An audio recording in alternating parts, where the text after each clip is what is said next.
Dando prosseguimento no nosso curso Eletrotécnica na Prática, aula 21, módulo 2. O assunto, a chave geral. Vamos lá? Passando pelo relógio medidor, os três fios. Por onde a energia, elas são ligadas a uma chave geral, conhecida como DDR. DDR. Que permite ligar e desligar a instalação elétrica de uma residência. Nesta chave geral, devemos observar as tensões disponíveis na instalação.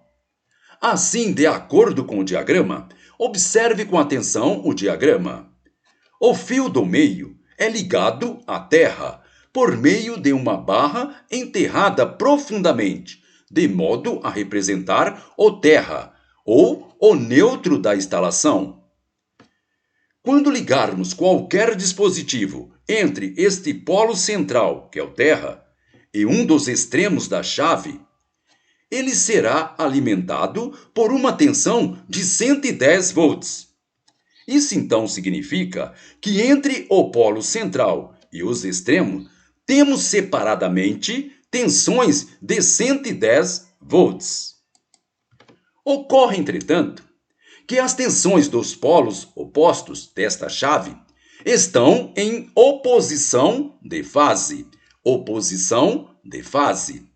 Lembrando que se trata de uma tensão alternada, ou seja, que a corrente ela vai e vem. Quando num polo a corrente está indo, no outro polo ela está voltando. Ou seja, um polo estará positivo no instante em que o outro se encontra negativo.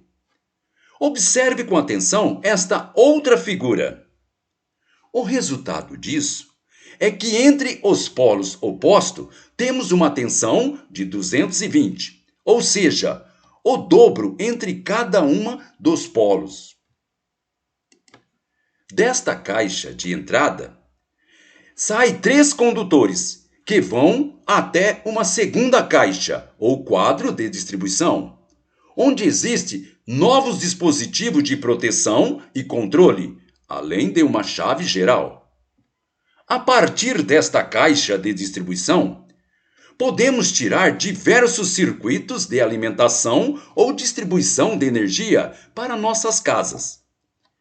Primeiro, os primeiros circuitos de 110 volts, usando um polo vivo e um neutro da chave principal, serve para alimentar as tomadas ou ponto de retirada de energia de uma casa.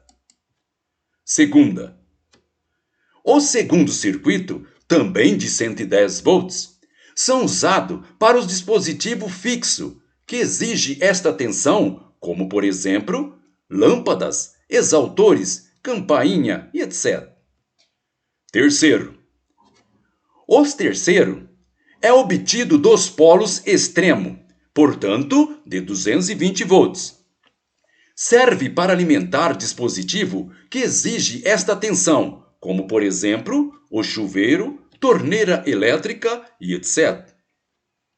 Eventualmente, podem ser prevista uma tomada para esta tensão, 220 volts, caso seja exigida para alguns eletrodomésticos que precisem funcionar com esta tensão, 220 volts.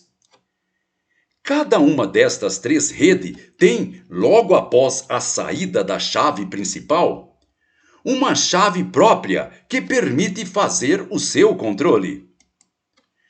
Esta chave independente para cada rede é muito interessante, pois além de proporcionar proteção e controle, permite desligar somente a rede que alimenta as tomadas, para assim fazer uma reparação ou trocar numa delas, sem a necessidade de desligar a rede que aciona as lâmpadas.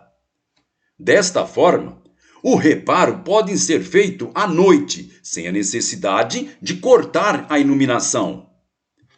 Do mesmo modo, podem ser feito um reparo ou instalações de um chuveiro sem a necessidade de cortar a iluminação para esta finalidade.